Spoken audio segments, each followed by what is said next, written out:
विश्रांतीचे स्थान संतांचे माहेर, ते या भूमीवर अलंकापूर. तये स्थळी माझ्या जीवीचा ओ ठेवा, नवीन ज्ञानदेवा जावोनिया. तुम्ही म्हणताल असं वाटलं होतं. सिद्धेश्वर स्थान दर्शने मुक्ती, ब्रह्मज्ञान प्राप्ती वटेश्वरी. 84 सिद्धांचा सिद्ध भीती मेळा, प्रत्यक्ष स्थापिला कल्पवृक्ष. तयासी घडता नित्य प्रदक्षिणा, नाही पार पुण्यावास स्वर्गी. अमृतमय वाहे पुढे इंद्रायणी, भागीरथी आदी करुणी तीर्थराज. ऐशा स्थळी समाधी ज्ञानेश्वर, एका जनार्दनी ठाव अलंकापूर. तये स्थळी माझ्या जीवीचा ओ ठेवा, नवीन ज्ञानदेवा जावोनिया. येऊंत प्रविश्य मम वाचे मिमां प्रसुप्तां, संजीवयत्यखिल शक्तिधर स्वधाम्ना. अन्यांश्च हस्तचरण श्रवणत्वगादीन्, प्राणान्नमो भगवते पुरुषाय तुभ्यं. विद्युतदाम समप्रभां मृगपति स्कंदस्थितां भीषणां, कन्याभिकरवालखेट विलसधस्ताभिरासेवितां. हस्तैश्चक्रगदा शिखेट विशिकां, चापं गुडं तर्जनी. बिभ्राणा मंडलात्मिकां, शशिधरां दुर्गां त्रिनेत्रां भजेत. आर्यधर्मोद्धारकाय संसार तमनाशिने, श्रीमत् शंकराचार्याय ज्ञानसूर्याय ते नमः. सद्गुरुं सच्चिदानंदं केवलं करुणाकरं, ज्ञानयोगेश्वरं वंदे ज्ञानदेवं पुनः पुनः. तुकाहा तुकावा परब्रह्मरूपी, तुकिता तुका पावला सस्वरूपी. तुका स्वामी हे नाम वाचे सिगाता, बहुसा निळा पावलावर महाता. आदिनारायण पदम धातारम, चात्री सत्पदम दत्तं जनार्दनं चैव, एकनाथं नतोस्म्यहं. सकल संतांच्या चरणावरती अत्यंत विनम्रतेनं माझा माथा नतमस्तक करून, प्रतिवर्षाप्रमाणे भगवती कुलस्वामिनी जगज्जननी सर्वांचं आधार आणि श्रद्धास्थान असलेल्या नागाई मातेच्या पवित्र मातीमध्ये आपण हा उत्सव करत आहात. माझं हे 5वं वर्ष आहे. म्हणजे 4 वर्ष पूर्वी आणि आत्ता बोलता बोलता 5 वर्ष मला या उत्सवात कीर्तन सेवेला येता येता झाली. आणि आज जरा येणं मला कंटाळवाणंच होतं. मराठवाड्यातनं सुरतला गेलो, सुरतेला लुटून मी नानांच्याकडे दहिवेलला आलो. नाना आले, आदरणीय आप्पा आपणही आलात, बंधुद्वय आलात, जितेंद्र तुम्ही पण आलात. आज कैलासजी पवार आहेत, दोन्ही आबा आहेत. दोन्ही आबांना धन्यवाद देतो. आणि पवारजी तुम्ही सगळे, कोणाचं नाव कदाचित राहिलं, नाथजी आहेत त्यांनाही अभिवादन करतो. मिलिंद महाराज तुम्हा सगळ्या टाळकऱ्यांना खूप धन्यवाद, विणेकऱ्यांना धन्यवाद. पखावज वाजवायला हेमंत आहे, त्याचा हात अतिशय शार्प आणि गोड आहे आणि पोषक वाजवतात, ते वाजवतात रेटत नाही, त्याबद्दल त्यांना मी धन्यवाद देतो.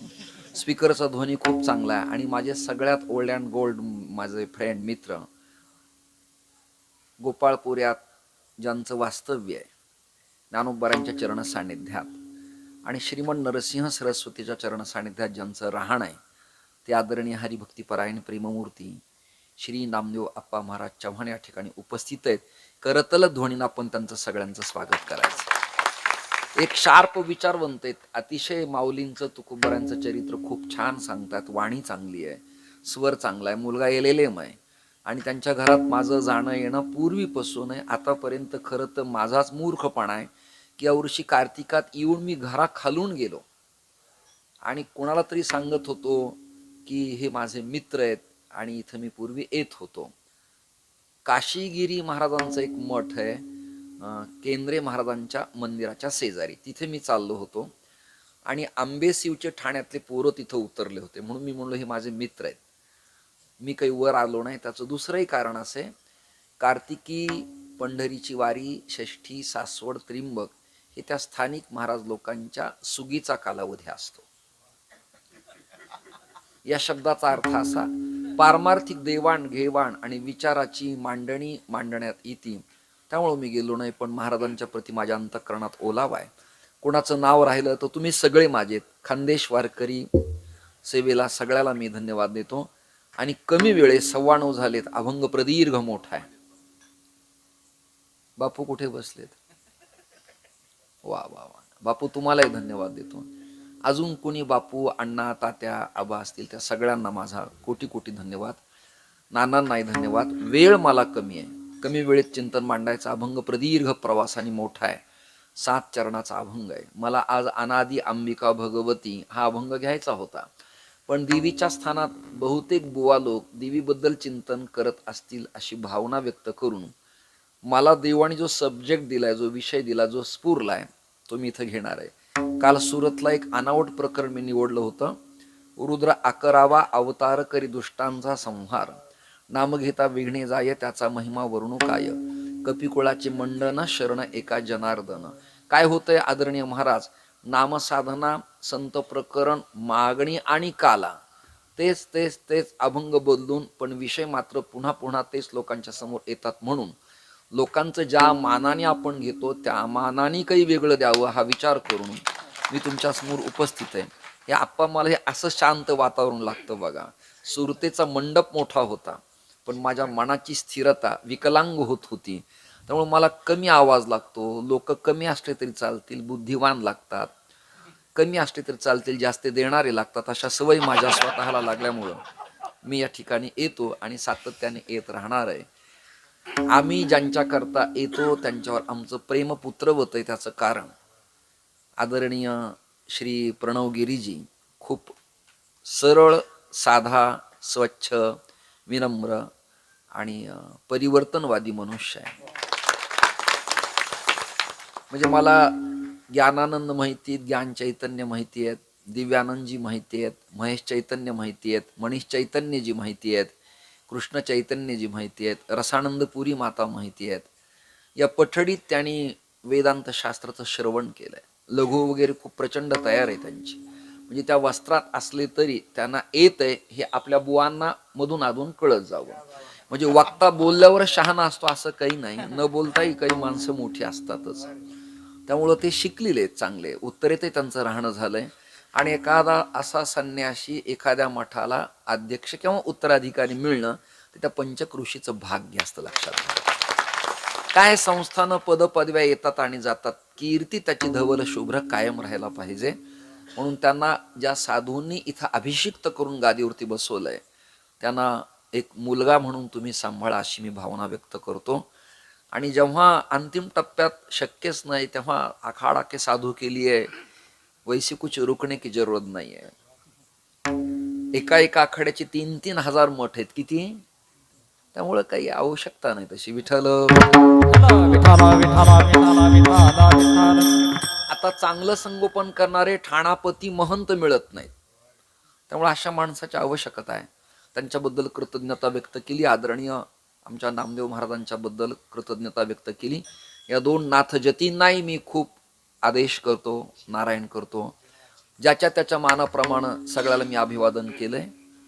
आजचा अभंग शांती ब्रह्मसंत एकनाथ महाराजांचा आहे. आपल्या व्याकरणात आणि मराठी तत्वज्ञानात, महाराष्ट्र सारस्वतात असा नियम आहे, ज्यांचा अभंग आपण निवडला त्यांची कृतज्ञता व्यक्त करावी एक, आणि अल्प स्वल्प गद्य किंवा पद्य लिहिणाराचं एक परिचय पत्रक लोकांच्या समोर सादर केलं पाहिजे.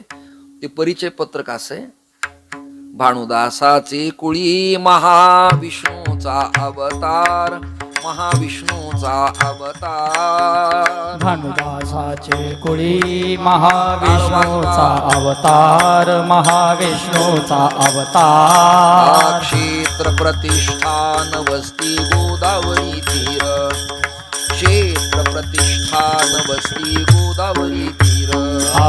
क्षेत्र प्रतिष्ठान वस्ते गोदावरी तीर, क्षेत्र प्रतिष्ठान वस्ते गोदावरी तीर.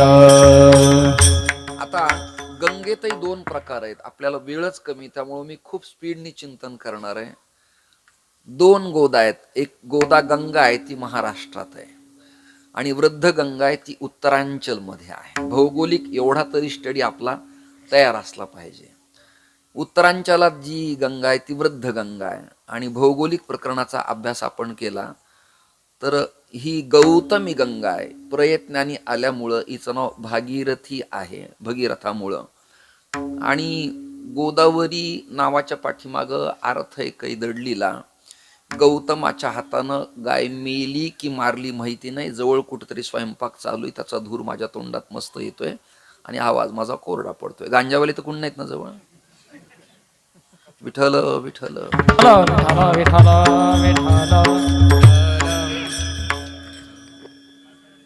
गौतमांच्या अंगाचा दाह झाला.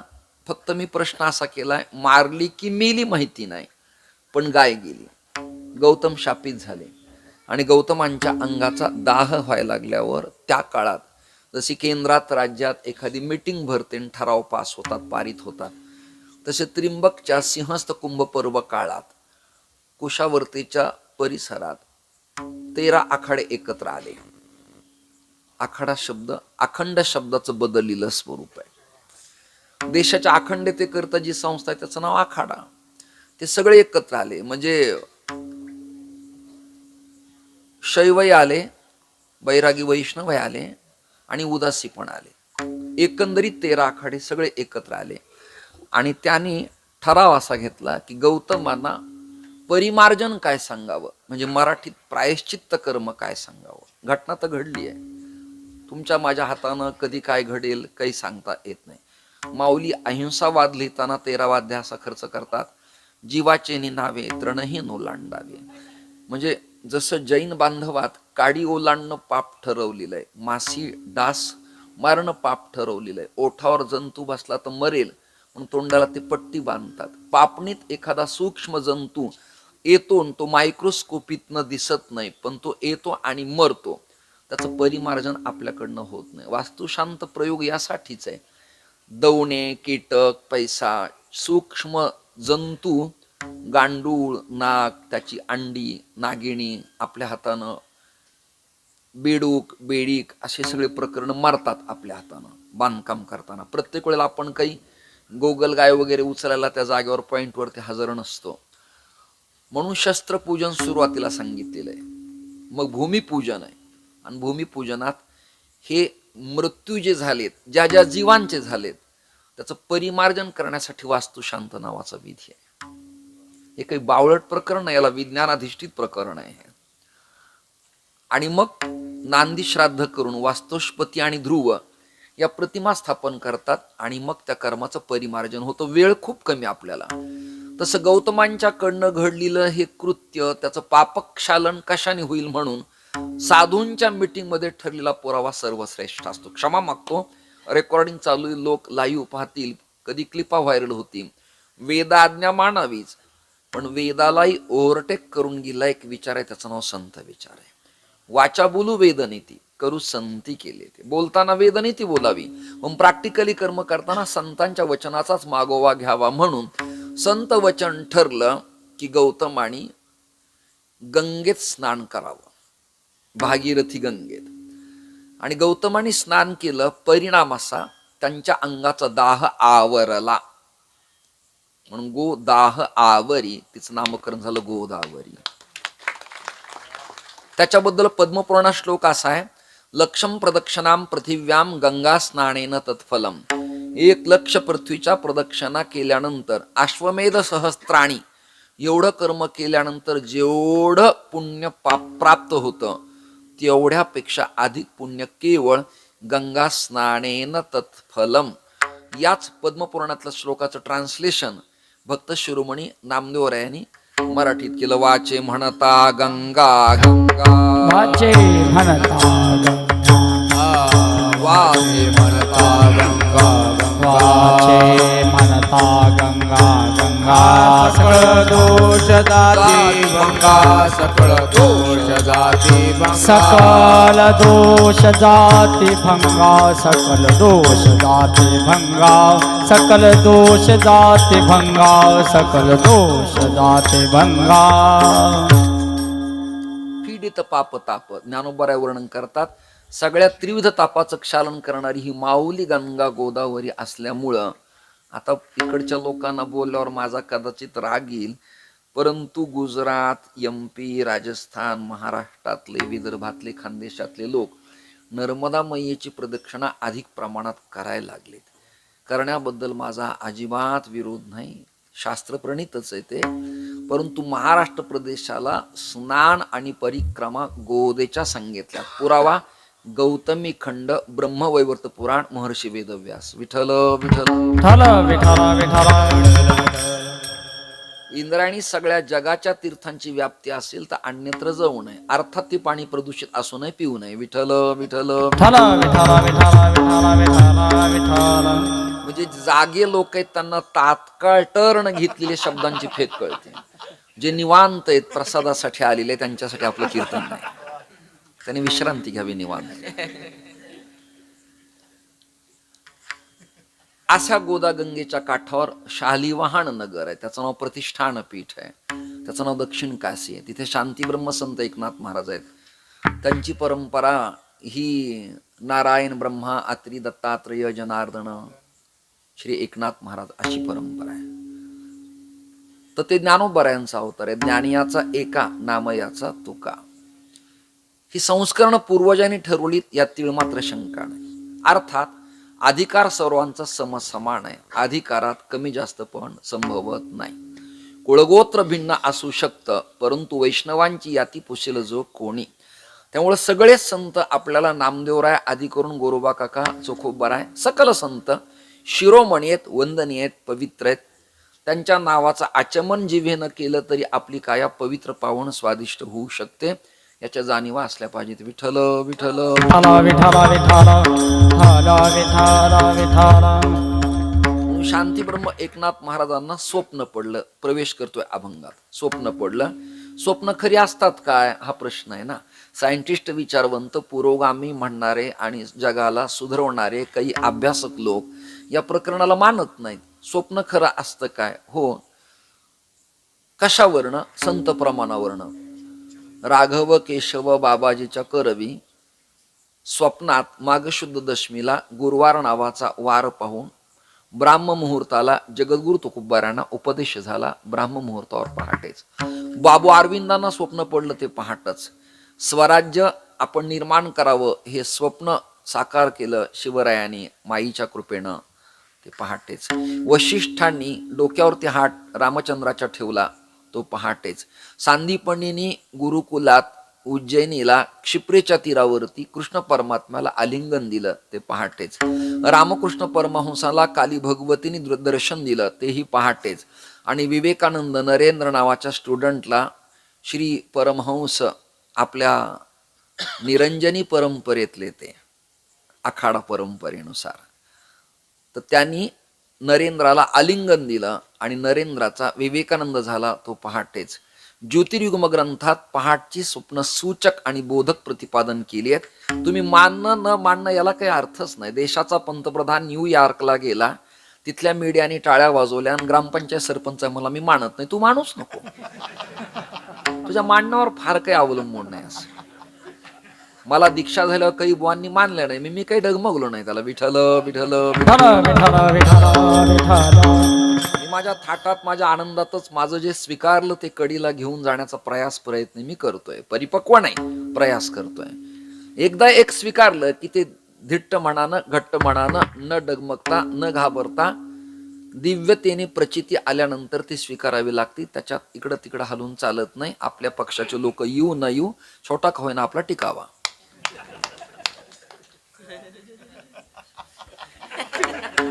याला स्वाभिमान म्हणावं लागतं. मी संन्यास घेतला, नाथजतीत फिरलो, पण माझी तुलसी कंठी आणि वारकरी उपासना नाही सोडली. काही मी कायमच ठेवली ती. मला दंड देताना शंकराचार्य म्हणाले कीर्तनाचं काय कराल? म्हणलं कीर्तनाला प्रतिबंध दंड करत असेल तर दंड परत धरा, मी कीर्तन करतो. कीर्तनात मला प्राप्ती आहे. कीर्तनात मनोकामना आहे. कीर्तनात माणसं जोडल्या जातात. कीर्तनात मनप्रसन्नता होते. कीर्तनाच्या सुखे सुखी होय देव. परमात्म्याला जर सुख मिळतं तर आपल्याला काय नाही मिळणार? प्रवासाचं दुःख आहे डेफिनेटली, पण विना पखावजी टाळण टाळकरी पाहिले मंडप पाहिला की मग म्हाताराही तारणा होतो. तशी अवस्था आहे. असा आनंद होतो. वेळ आपल्याला कमी. पुन्हा तिसऱ्यांदा वाक्य उच्चारतोय मी. दोष होतोय माझ्याकडून. स्वप्न पडलं नाथरायांना पहाटेच. आई वडील गेलेले आहेत नाथरायांचे. आजोबा आहेत. आजी थकलेली, किलकिली डोळेत, मान कंप पावती, अंगाला कंप येतोय, थरथरणाऱ्या किलकिल्या हातानं आणि उघडझाप करणाऱ्या डोळ्यांनी नाथ महाराजांना जवळून विचारलं, नाथा कुठे निघालास? बाबा आळंदीला. कारण मला स्वप्न पडले. काय? समाधी वरात माऊलींच्या कंठाला आजान वृक्षाच्या तंतू सोट मुळानं वेढा मारलाय. कोणते मूळ आहेत? तंतू आणि सोट मुळ. म्हणजे ज्यांचा PCB ग्रुप तयार आहे त्यांना हे कळेल, म्हणजे केमिस्ट्री, बायोलॉजी आणि फिजिक्स त्यांना कळेल. तंतू हे वनस्पती शास्त्र आहे ना. तंतू मुळांचा जारवा कठीण असतो. बोरिंगमध्ये शिरलं तरी मोटर चेकअप करतात ते. आणि सोट मुळं बिल्डिंगला लागले तर आरसीसीच काय, दगडी सुद्धा, किल्ले सुद्धा उद्ध्वस्त करण्याचे सामर्थ्य मुळात आहे. ओले मुळ भेदी खडकाचे अंग. केवढं सामर्थ्य आहे त्याची. विनम्रता, प्रेमळ स्वभावामुळं तो शिरला की बाहेरच निघत नाही, आणि बाहेर निघायला लागला की इतरांची वाटच लावतो. सोपं नाही ते. ब्लास्टिंग करून खडक फुटत नाही, मोठे मोठे आवाज करून, परंतु मूळ मात्र खडकांना छेद देतं. श्रोते हो, मूळ कंठाला लागली. ज्ञानोबरांच्या अर्धोन्मिलित डोळ्यात पाणी दवबिंदू सारखं वाहत आहे. वेळ कमी आहे. नाथराय दरकोस दर मुक्काम करून पैठण शाली वाहन त्या अलंकापूर पीठ पोहोचले. त्या काळात भागीरथी गुप्तपण स्वच्छ, सुवर्ण पिंपळ, पर्यावरण संतुलित, आजान वृक्षाच्या हिरव्यागार लवकाच्या स्वच्छ प्रतिभेच्या फांद्या आणि विकसित पानं, नाथांच्या हैबतबाबांच्या समोरचा पिंपळ पार आणि सुवर्ण हा वृक्ष, सगळ्याच्या प्रदक्षिणा सिद्धेश्वरला अभिवादन केलं. समाधीसारखं प्रकरण आहे. उठविला नंदी शिवाचा ढोवळा. नंदीला प्रार्थना केली. नंदी सरकला. कोणत्याही कामात काम करण्यासाठी नंदीला आधी गोड बोलत जावं.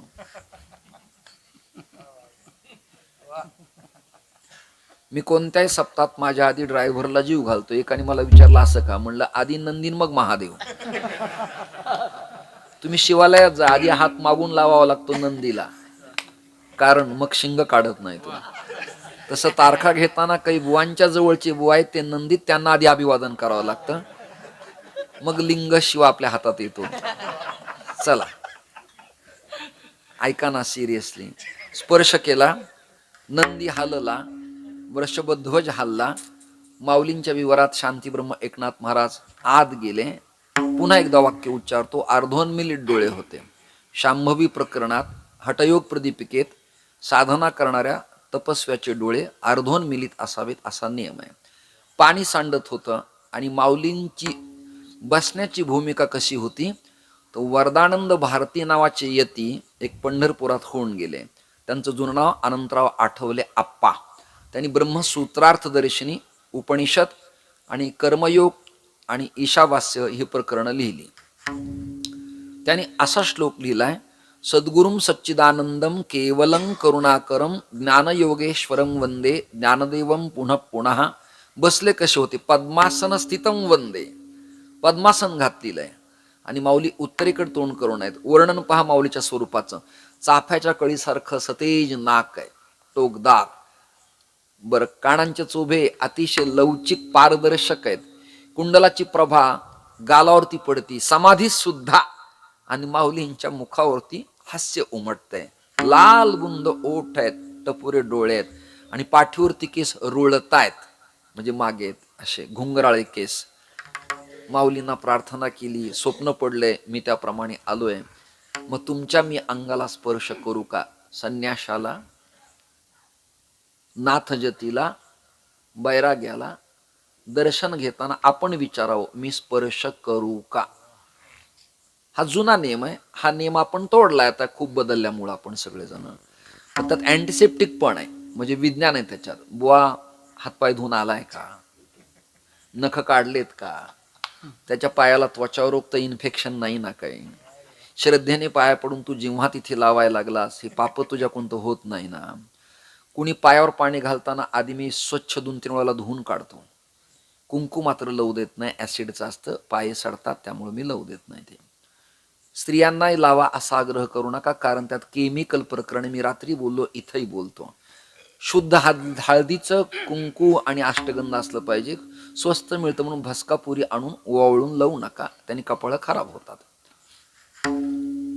माऊलींची आज्ञा घेतली, स्पर्श करू का? स्पर्श कुठे वर्जन, कुठे करावा याला नियम आहे. हटे तटे शकटे दीर्घ काष्टे शिला स्पृष्टे स्पर्शास्पर्श दोष न विद्यते. आता याचं पुन्हा चिंतन करायला वेळ कमी आपल्याला. हट म्हणजे बाजार, तट म्हणजे काठ, शकट म्हणजे वाहन, म्हणजे 4 व्हीलर 2 व्हीलर नाव जहाज इत्यादी विमान. दीर्घ काष्टे म्हणजे दोन काष्टे मागून घातलेले नाही, तर काष्ट म्हणजे लाकड, अनेक वचन. शिला स्पृष्टे म्हणजे दगडांचा पृष्ठभाग, खडकी सोडी येल्या. मोठा म्हणून भगवंतानी वर्णाश्रम पाळला की छेद दिला, त्याचं वर्णन आहे.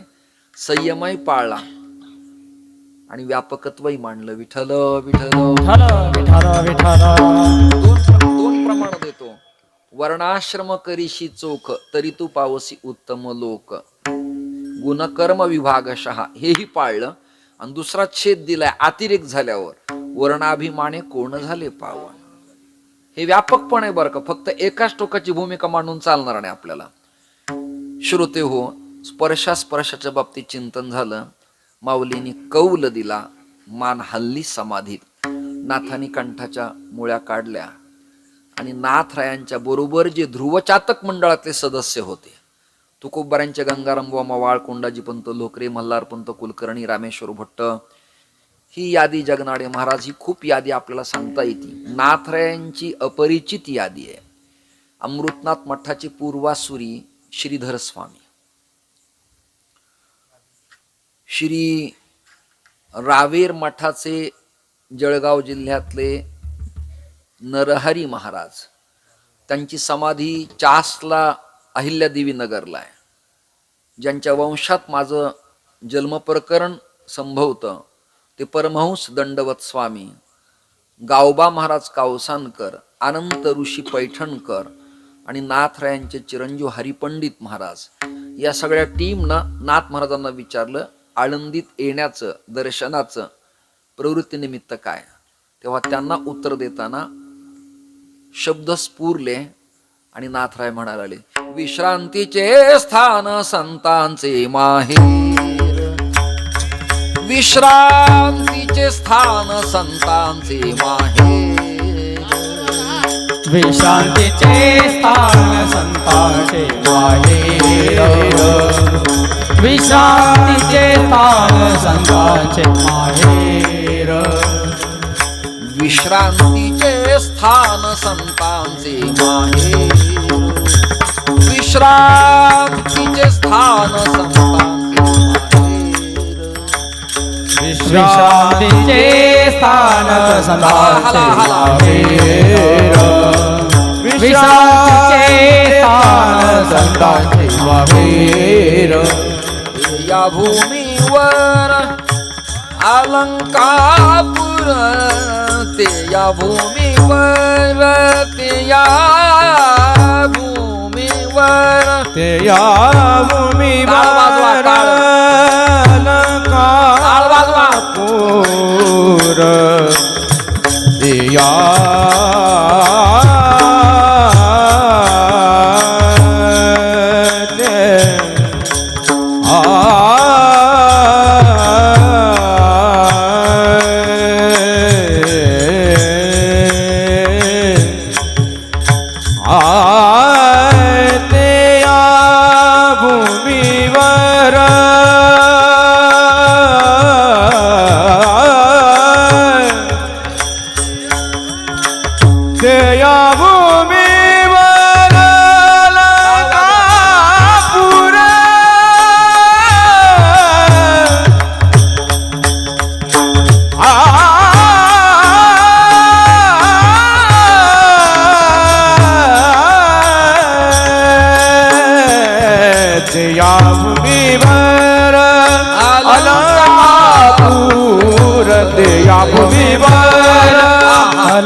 सई माझा देवीचा उठेवा.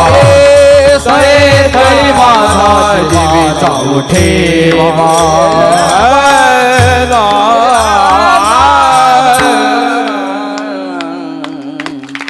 वा वा वा.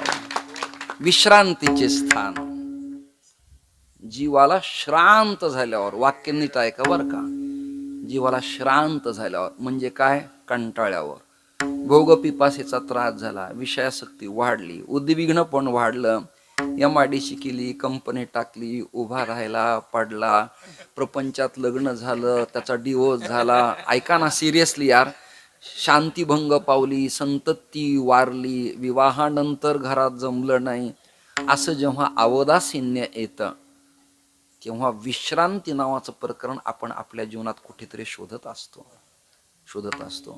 कुणी त्रांचलला जातं, कुणी नेपाळला जातं, कुणी ऋषिकेश. अरे हसू नका, तुम्हाला सिरियसली पणच कळत नाही, विषय संगतीच कळत नाहीत.